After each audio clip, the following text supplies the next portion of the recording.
Pasilip ko lang yung aking lupain. Wow. Ito yung aming mga kabahayan. Yung bahay namin, yung pinaka-kwarto bandaron. Bandaron yung pinaka-kwarto. Doon ang pinaka-kwarto. Master bedroom doon sa lugar na yun. Tapos ang CR namin doon ng master. Yan ang CR ng master.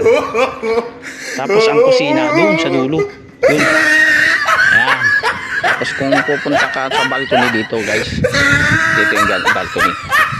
Tapos ang swimming pool namin doon banda. Doon sa lugar na yun.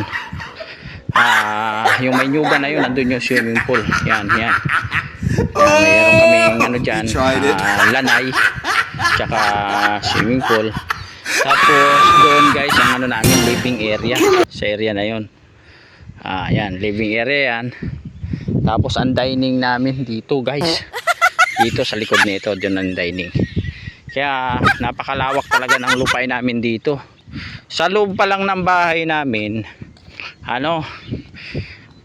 maano ka talaga, mahilo ka, kalalakad sa loob ng bahay namin. Yung kalawak yung bahay namin guys. Napakalawak yung bahay namin yan. Isipin mo, pwede ka mag-jogging.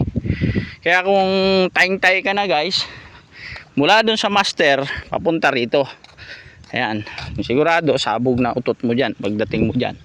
Tapos ang nakalimutan ko, mayroon yun, yung kwarto ng mga bata doon,